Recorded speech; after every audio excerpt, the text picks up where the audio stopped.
Hello, hello. Getting everything pulled up here. Do, do, do, do, do, do. Hey, we don't need your commentary.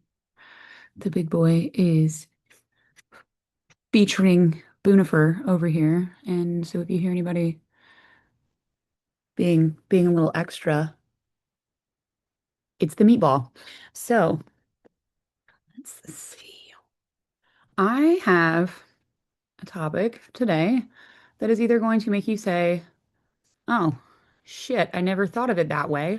Or everybody's going to be pissed off at me. And, either way, I can appreciate it. So let's see. Make sure everybody's in. Perfect. Great. Boom. Lovely. Okay. Wow, that was dramatic. Wonderful. Okay, well, today I want to talk about a gap that is in everyone's feeds potentially, that could honestly be costing y'all some killer clients. I posted a reel the other day and was really shocked at the feedback that I got. Part of it I kind of expected, and the other half I was like, damn, this was way more than I even thought. So I'm just going to read a couple of the comments that I got on here, and probably pretty quick, y'all are going to pick up on what the topic of today is. So, one said, I sit in the chair with my fine, thin, straight hair. They just look so puzzled, and it makes me feel like a hassle. I end up not going to get my hair done for years.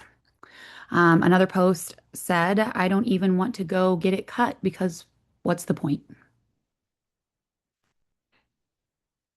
I was reading through these comments, and there's lots of comments on this post that I made between Facebook and Instagram of actual human beings that feel terrible, borderline hate going to the salon for the reasons that we're going to talk about in this call today. These are real women in your market, like as people who are trying to work with hair loss. Like these are the people that we're trying to talk to. And our marketing is accidentally pushing them away and we don't even realize it. So I want to help you kind of shift that marketing into something that can be aesthetically pleasing, be pleasing to the algorithm, be all those things while still bringing in this whole community of women that feel so undervalued in our industry as a whole because of how they're just massively misrepresented.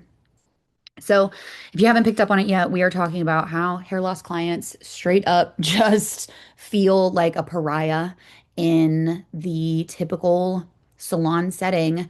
But even before they get to the salon setting, this is a problem that we're seeing where they're looking for a new stylist. They're trying to find somebody to work with their hair, and they go to Instagram page after Instagram page or website or whatever, and all they see are these like beautiful feeds or beautiful work, which is great. Like in the top of this, we're like, well, what do you mean all they see is beautiful work? Yeah, obviously that's what I'm going to post, right?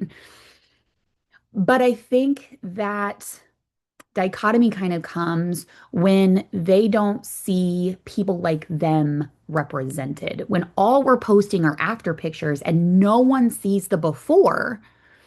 That's the equivalent of one stylist going to another and saying, what's your formula?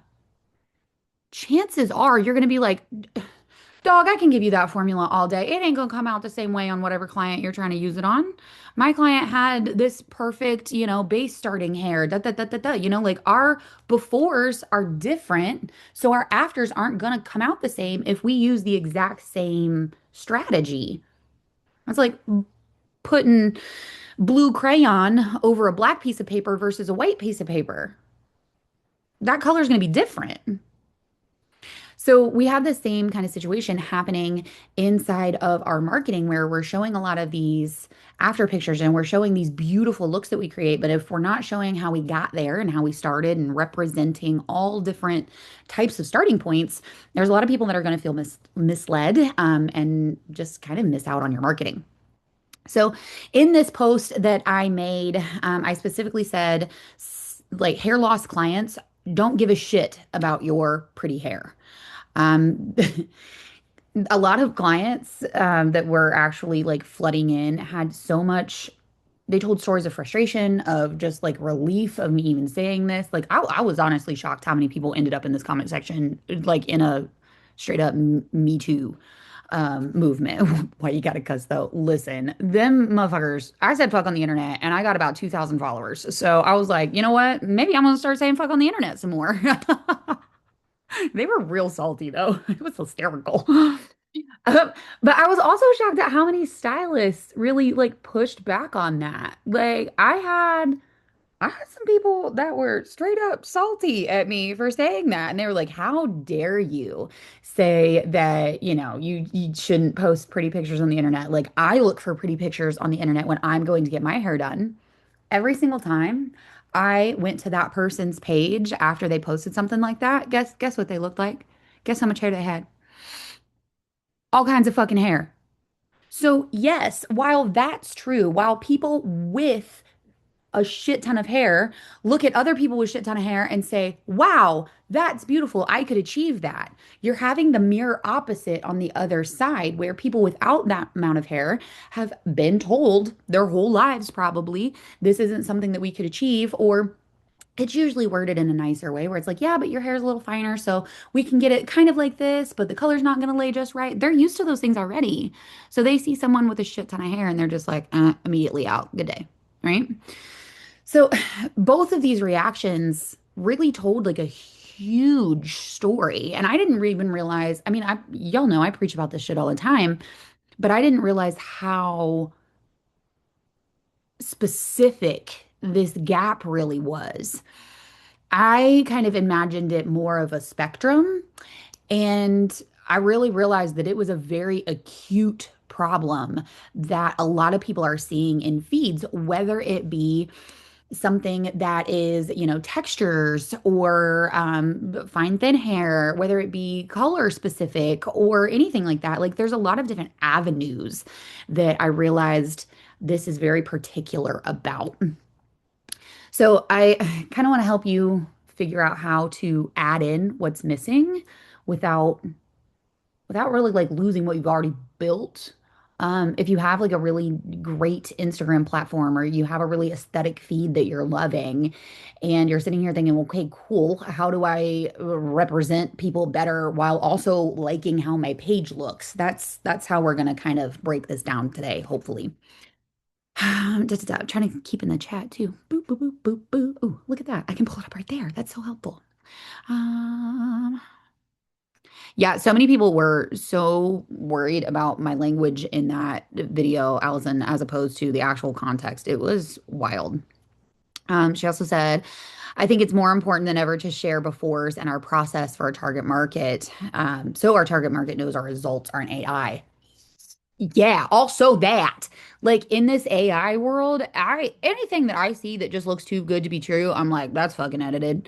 I just assume it, right? And I think everybody else is assuming that too. So the more that we can show imperfect results, the more that we can show imperfect self, like the more that we can be imperfect, the more people are going to start realizing that like, oh, she's legit. And like I hear that shit all the time where like, hey, thank you for being so real. And I'm like, I don't actually have another setting, but you're welcome. Um, but yeah, anyway, back to back to the scheduled programming. I really found out that there were like three kinds of clients when I broke this all down and looked at what every single commenter was truly saying at the root of their things. I kind of found three. So I'm going to go over those with you. The first one was I called her the invisible client. So she's the one that has really already given up on this entire salon thing. And she's kind of just written off salons in general. She's been cutting her own hair for years, or she's been coloring her own hair for years because she figures if she's going to hate it when she leaves, it might as well be free. So one in particular, well, I kind of have a couple little like bundled of results. So a follower named Paula, she stopped going to the salon for absolute years.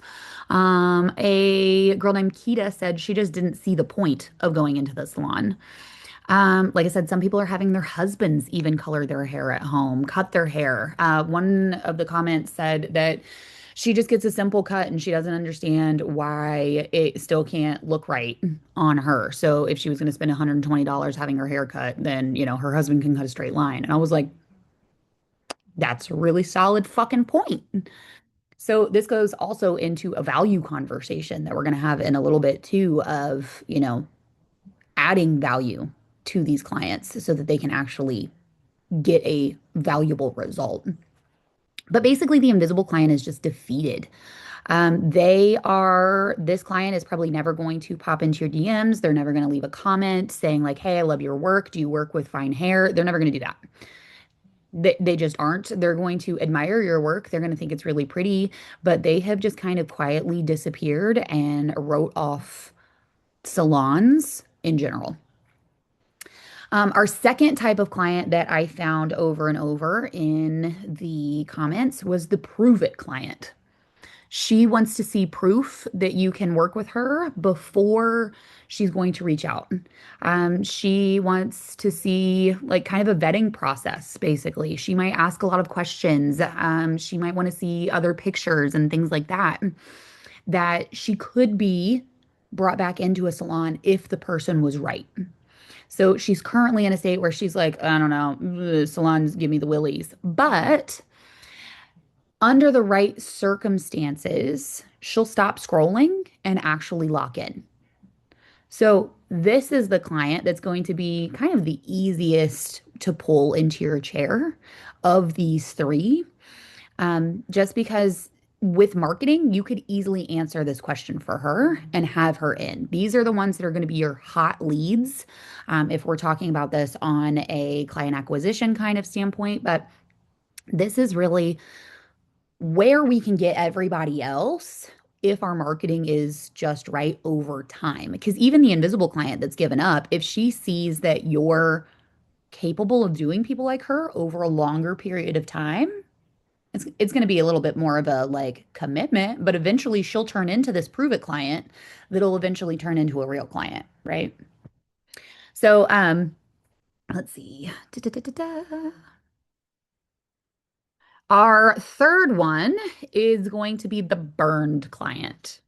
She has had bad experience after bad experience, has ridiculous fucking trust issues now, and is just like, I don't have it in me. I can't handle this anymore. So there was actually one girl named Annie, and she called out stylists in general that said if she goes to a feed and sees every single post on that feed having pretty curled hair, she's out because she's had an absolute shit situation where her hair was curled when she left and she thought it was beautiful. She washed it and went to style it herself for the first time and it was a mangled mess. And like, how many times have we heard that story? How many times have we fixed that in the salon as a stylist? I know I have 100 fucking times. Whereas like that salon down the street, we all have that salon in town. Let's just face facts. We all have the butcher shop. It goes by different names, but we all have the butcher shop in town that you're like, oh, where you never specifically ask, but then they tell you they came from that place, and you're like, yeah, that's where I guessed, right? But we it do be like that.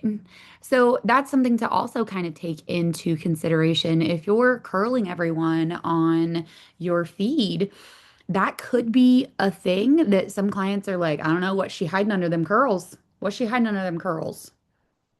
So this is a perfect opportunity. Like, yeah, I get it. Like maybe your client just loves their hair curled. Like most of mine do because it takes so much work and they're like, no, girl, curl my hair. I want to see it curled. But maybe take your pictures before that blowout or after that blowout and before you curl so that you can showcase that. A really great post would be showing it straight and curly. I know with a lot of my like dimensional colors, depending when that hair is curled, it almost looks like it's an entirely different color, right? So that could be a really cool post to make just in itself of like, hey, look how we can do this color so that it really changes.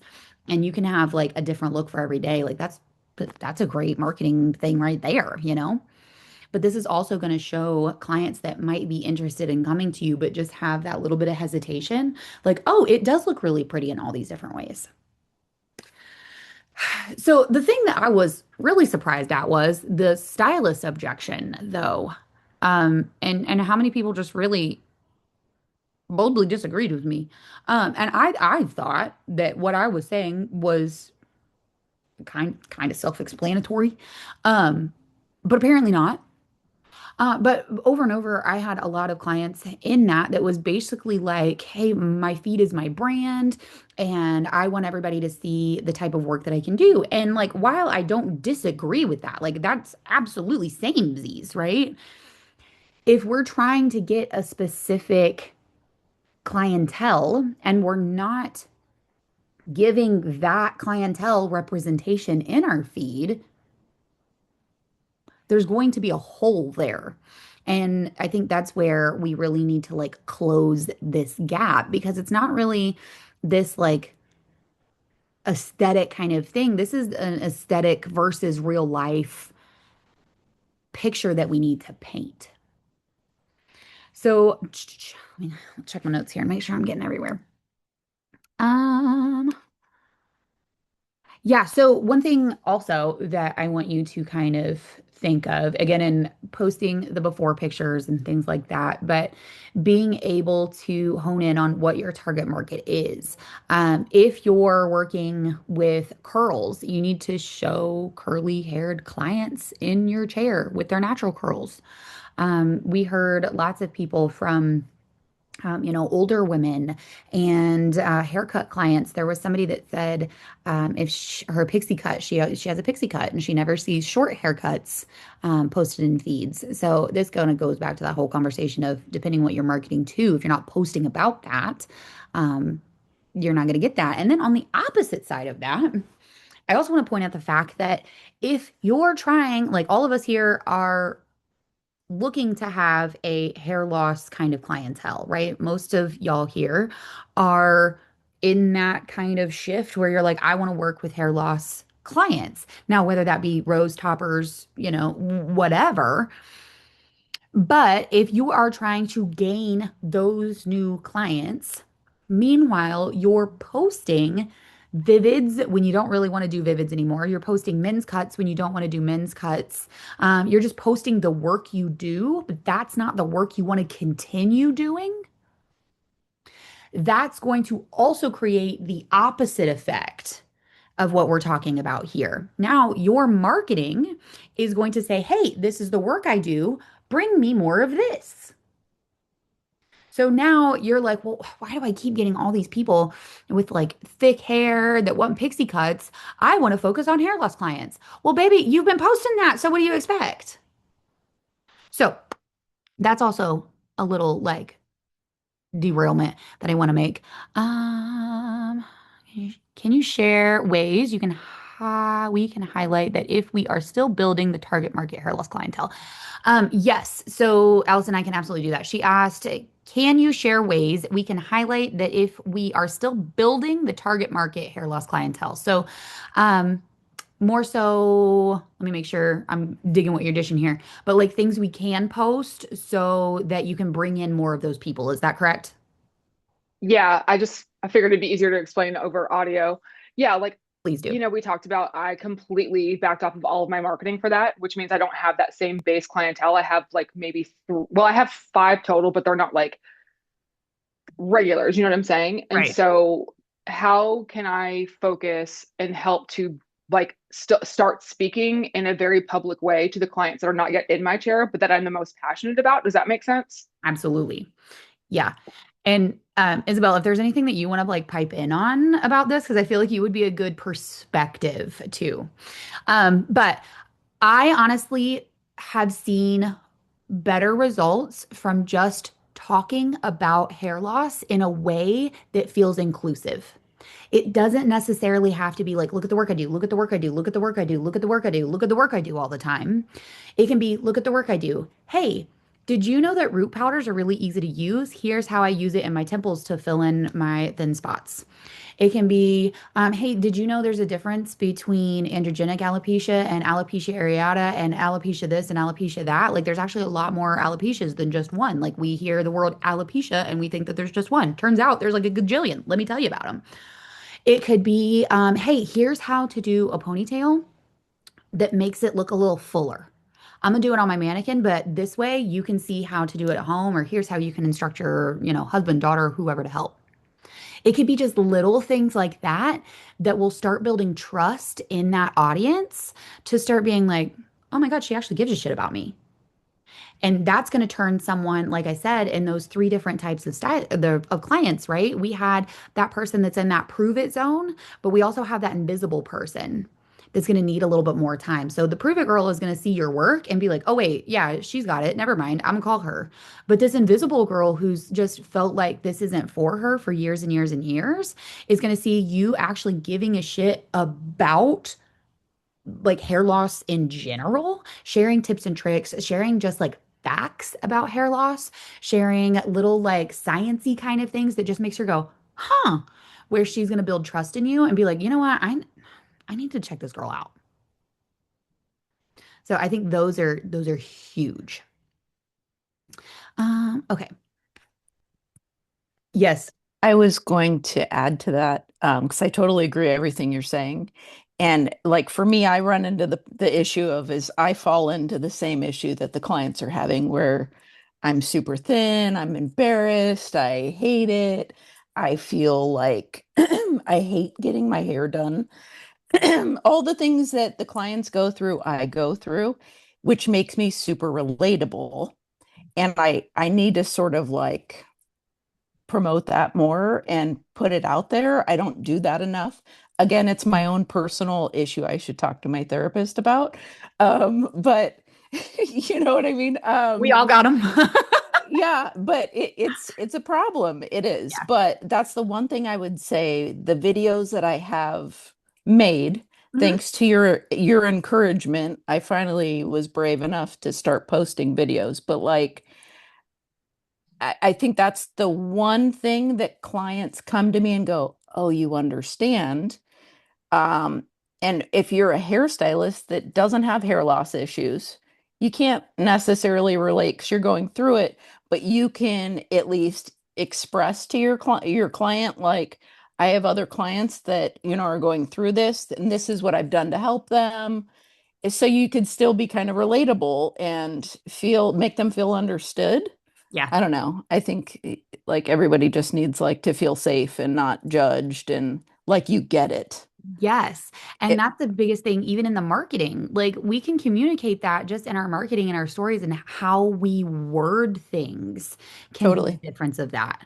And yeah, that's huge. Thank you for sharing that. Also, if y'all didn't know, Isabel is a topper wearer, which you would Not never right fucking now. know. Not right now, but listen, we're not gonna hang out at home with a clip in, and that's just choose life.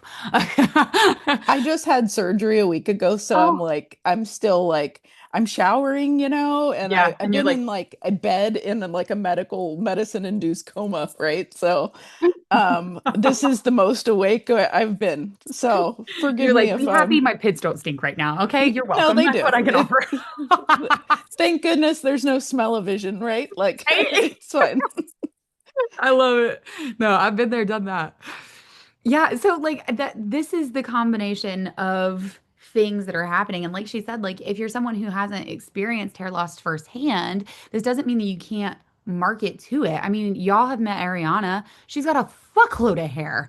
I mean, a shitload of hair, right? But she can still have hair loss clients sit in her chair and she's like, hey, I don't personally know what you're going through, but I can empathize with what you're going through. And here's what I know of how to help. And I'm just here to help in any way that I can. And just being compassionate about it is such a huge thing. I feel like so many of us are just like we almost get the analysis paralysis as a stylist when you first see someone with really fine hair or extreme thinning, that you almost go into this like, Oh, it's fine. It's okay. It's really not that bad. It's not that bad. And meanwhile, your client's sitting there like, Bit, bitch, bitch. This is the worst it has ever been. What do you mean it's not that bad? I can turn my head and see my scalp over here. Like, this is bad, you know? So we don't want to go into into that like almost like toxic positivity where you're like, everything's great, it's fine. Because, like, if you've ever been through some serious shit and had somebody be like, oh, just put a smile on your face and it'll all be okay. You know firsthand how much that makes you want to like throat punch a motherfucker. And that it's like, hey, it's not okay. Like, I will be okay, but it's not okay. And it's okay that it's not okay. Like, that is reality. And that's more comforting to so many of these guests if you're just like, hey, yeah, you know what? I can see a lot of your scalp through here, but here's what we can do. Let's get the trichoscope out and try to monitor this. Let's see if we can give a starting point to make sure that if this gets worse, I know exactly who to refer you to. Here's how we can kind of help plan for the future if this does get worse. But let's do X, Y, and Z to try to make it better. And I want to partner with this dermatologist or this trichologist to get you in with A, B, and C kind of treatments. And let's see if we can maybe make this a little better. And those are perfect opportunities to help guide that will give them that peace of mind that is like, she's got my back. No matter what direction this goes, she's got my motherfucking back. And that's where that trust is going to be built. You all have talked to my clients or seen my clients say 100 times how like they'll live and die by our services because they're just like, I'm sold. Like I know for a fact I'm safe in this house. And that kind of culture is more so what you want to build, whether it be inside of your salon or really even in your marketing, even beforehand. Uh, da, da, da. Okay.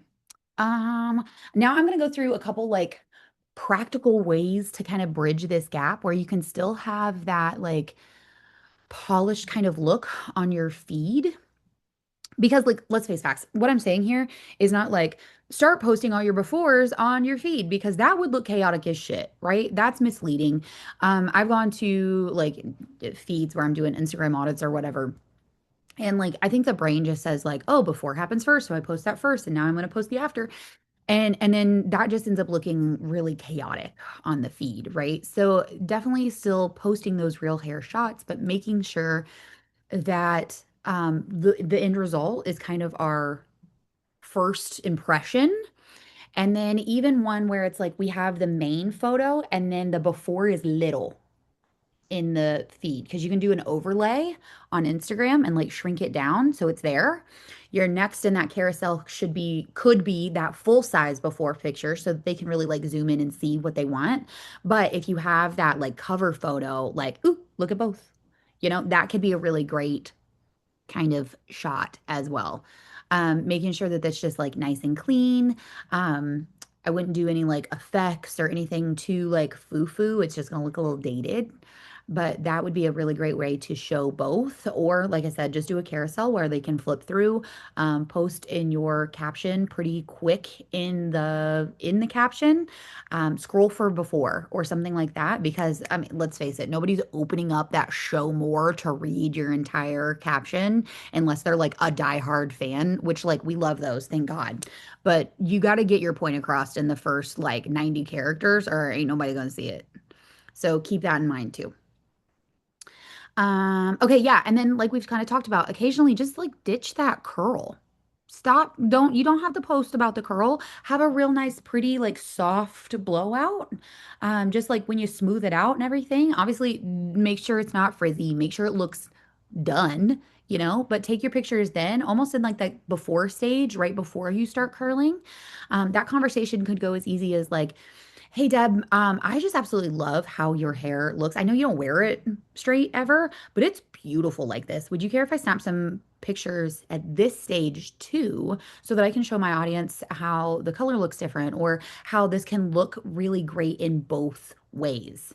And chances are she's gonna be like, oh, absolutely, you know? And you can even talk about like, hey, I recently was on a call where, you know, she talked about how a lot of clients that are in your shoes and, would potentially book with me or whatever, like, I guess they're just real weird about like seeing all kinds of curl. Can I take a picture of your hair straight first?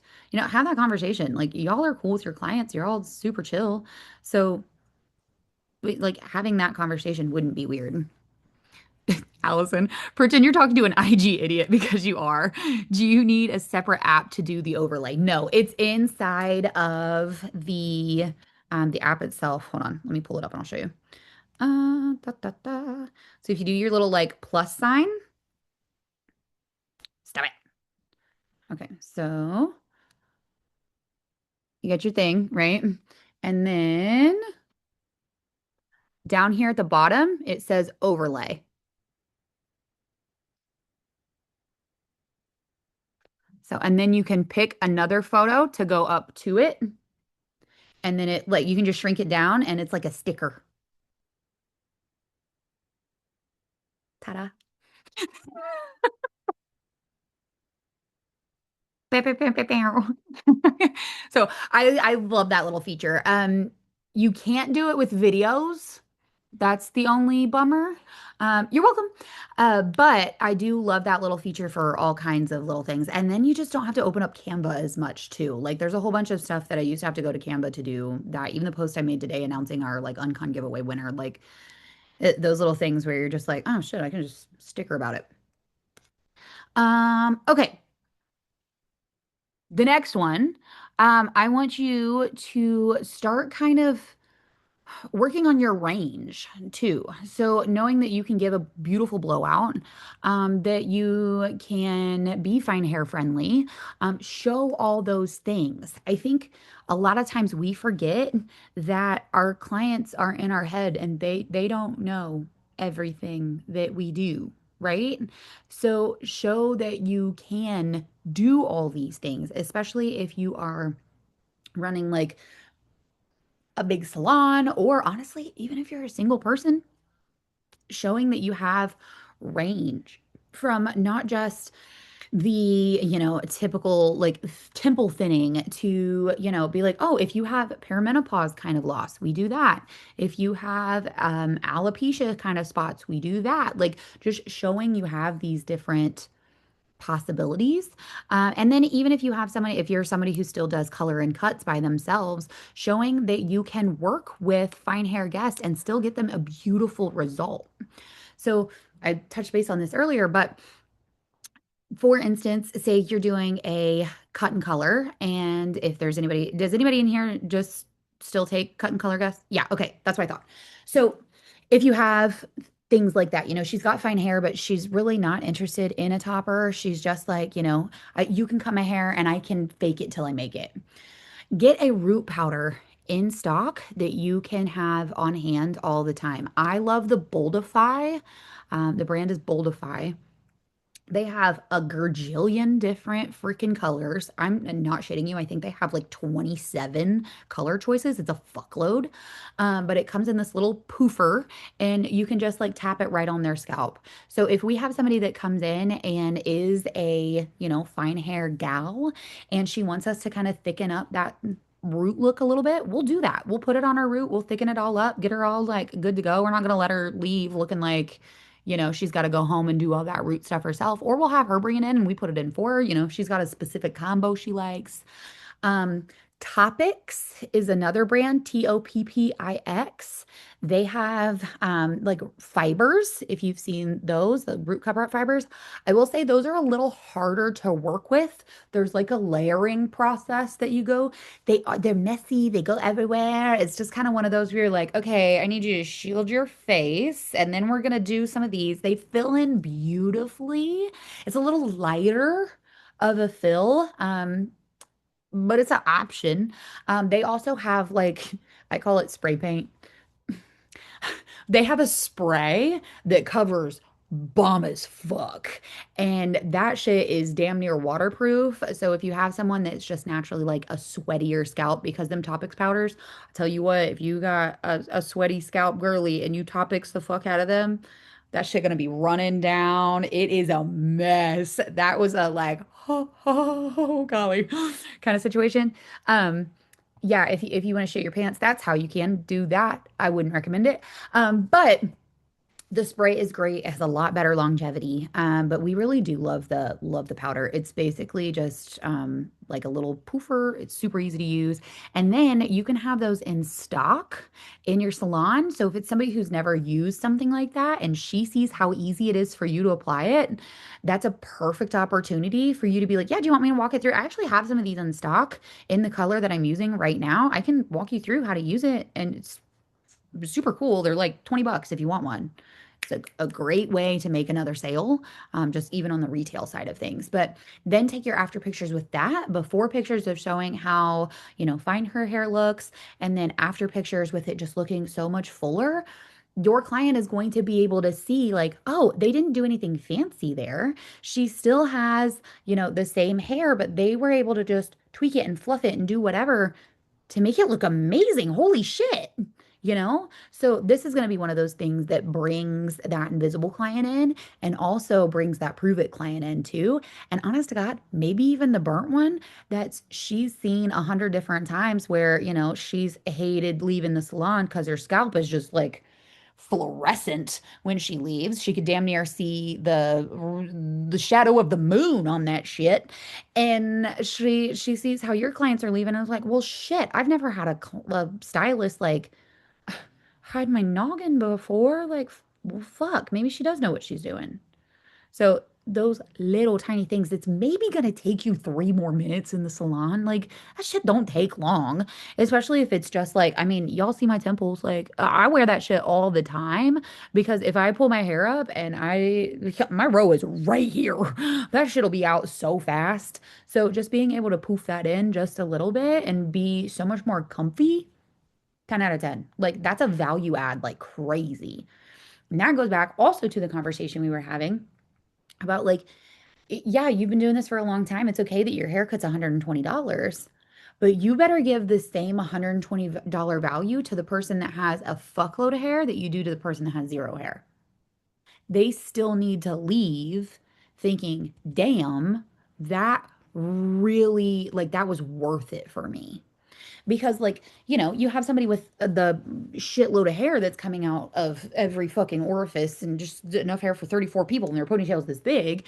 That 120, you're working your ass off to get like every bit of that hour-long haircut, block to get that haircut done in that time, right? Where somebody with super fine hair, they come in and you're like, oh, this hour-long haircut it's only going to take me 20 minutes. Like, I just don't have to do that much work. Okay, well, how can you give that value back? Because I don't want to sit here and be like, you should lower your haircut price for people with fine hair because you're not going to work that hard. No, there's so much more that you can do for that that isn't going to take that money out of your pocket. Now, could you do that? Sure. Like if you want to give quick cuts where you're not really like doing any fluffy foo-foo stuff afterwards and just have them at a lower price. Okay, yeah, there's nothing wrong with that. But you don't necessarily have to do that because you can spend that time with that client in a different way that still adds value. Maybe teaching them how to fluff their hair, maybe showing them the exact products that you used in the way that you used, and showing them how to work that round brush, showing them how to do those things to get that volume in their hair so that they can replicate it at home. That's a value add. Because let's face it, these fine hair clients probably aren't getting haircuts every 6 weeks like everybody else, right? Like they're maybe coming once a year. And if they are coming all the time, hell yeah, like whoop-de-doo. But being able to give that super valuable um, service, there we go. My brain was just like, never heard that word in my life. A super valuable service to those guests the same way. It means you don't have to have 47 prices for your services on your site. Um, okay, and then if you're someone who still is taking all kinds of different services, making sure you're posting the services that you're taking. If you still take textured hair, if you still do men's cuts, if you like to work with little old ladies sometimes, like I've had all kinds of students that are like, listen, I want to bring in more hair loss guests, but like I just love me a little old person. Like, let me at all the little retired old ladies. I just love them. Okay, fine. Post them babies. Post how you do their perms. Post how you do things like that. Like, is that everybody's cup of tea? No, but sometimes it is. Haley, I tell you what, Haley has a gift with working with crotchety little old ladies. She fucking loves them motherfuckers. We have crotchety little old ladies in our salon, and Ariana and I just we're just different. I don't put up with them well. Ariana puts up with them very well, but it's still just like she doesn't enjoy it. Meanwhile, Haley's like, look how hateful she is. I love her. And I'm like, are you okay? She's a mess. It's hysterical, but like that is her jam. Like she loves it. So like we're all gonna have those different things, and whatever you like working with, post about that. Okay. I want to also kind of give you a little before we peace out here, a way to give yourself a little Instagram audit. So, a few little points. I think I have four little things on here, but little things to look at, questions to ask yourself. And I want you to get off this call and just kind of look at your feed in an objective way. I think we have a really hard time doing that sometimes. We fill in the gaps of our feed with our own knowledge. I need you to look at this in a very surface level way. If you were a stranger looking at your page as someone who doesn't know you, okay, only take into consideration what you see. So I want you to scroll to your last 9 posts, 369, right? Boop. In those last 9 posts, what kind of hair types do you see? Kind of lengths are you showcasing? Are textures represented? Is what's represented on your feed what you want more of? That's number one. So, in your last 9 posts, what is represented in your feed? Number two, would a guest with fine thinning hair see herself in your feed, or would she see a stranger?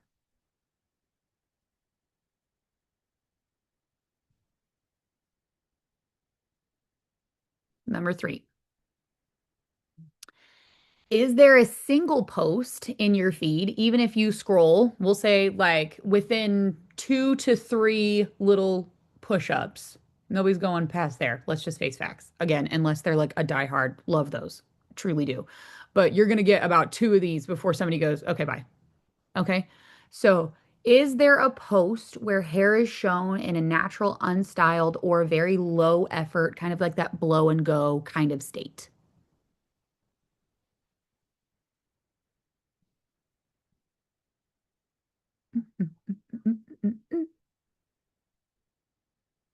And our last one. What's one real client you've worked with recently who would make a really powerful real hair post? I'm telling you, having your actual clients tell their version of a story is so powerful.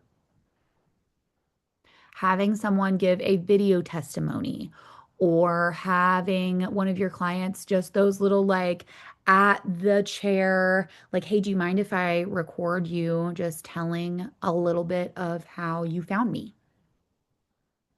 I also love to ask my clients, hey, what is it about coming here that makes you like excited? And these are my clients that I've had for years. I'm like, hey, what's your favorite part of coming to my space? Would you mind if I recorded you, answering that? Would you, or like, can I just take some notes and quote you directly? Would you mind leaving a Google review that tells exactly how much you love this space and why? Anything like that, like those personal kind of things where somebody can say, I walked into this space and I left feeling amazing. Those are going to hit so much harder. Also, like, again, taking ourselves out of like our shoes and putting them in the client's shoes. Think of when you're like going to hire any other service. You're having a plumber come and do work at your house or a contractor. Are you just gonna like go to a random contractor that like some yahoo at Walmart recommended? Or like you found their random page? No, you're probably gonna try to find people who they've worked with in the past to make sure when they build you a house, it's not gonna fall down, right? Like you're gonna do a little bit of homework. You want to hear from people who have already been their client. It's the same thing people want to hear from you. People want to hear from your clients that they're gonna be like, oh, well, if she trusts them, I'm gonna trust them. Exact same reason why when we're like trying to find a new restaurant, what do? You probably go to Google and look at the reviews for that restaurant, right? I want to see if other people like the pizza. I can get pizza fucking 200 different places. Do I want to get pizza here or there? Oh, well, this place has better reviews. I'm going to go there. People are doing that with you too. So ask for reviews. I actually have a referral program in my salon where if someone writes a Google review for us, I give them a $20 gift card. Here you go. Free money Fridays. Lucky for you. I just give them an e-gift card. And I'm like, cool, you write me a Google review. It's only redeemable once. I'm not going to have somebody just like bombarding my page a million times with a million Google reviews, right? But if they write us a Google review, they get $20. You can use that on whatever you want. You want to apply it to your service? Great. You want to apply it to get some retail? Hell yeah. I don't care. Here's 20 bucks. If you refer a friend and that friend books with us, both people get $250 towards whatever the hell you want. So our current client and the new client, like having those kind of referral programs are going to really help too. But my Google review one, I love it. We have a little card that we send home in every like new gift bag and every new client little pouch that we do that just has a QR code that goes directly to our Google site. And it says review us for a $20 gift card. Super simple. But that's a huge one for me. But yeah, take a look at your Instagram, do that little like audit and kind of look at this a little different of a perspective. Does anybody have any questions that they want to pop in and ask? Sweet. Okay. Well, on that note, thanks for coming back to another episode. We have been teaching our asses off pretty much all spring, and I've missed a few of these calls. So, all summer, we will be right back in it, and these will be going on every 2 weeks from here. We'll probably switch it up on the weeks again in August, I think, September, somewhere around in there. So keep an eye out around that time for things to kind of switch and change up. But I will be posting the recordings inside of YouTube. I'm getting that all up and running. So we'll have that available so you guys can listen whenever you want in little bits and pieces now that we have a different recording platform. So I hope y'all have a wonderful Monday. Happy summer. I can't wait for sunshine and I have a sunburn and I couldn't be happier about it. So thank you all for being here and we'll see you next time.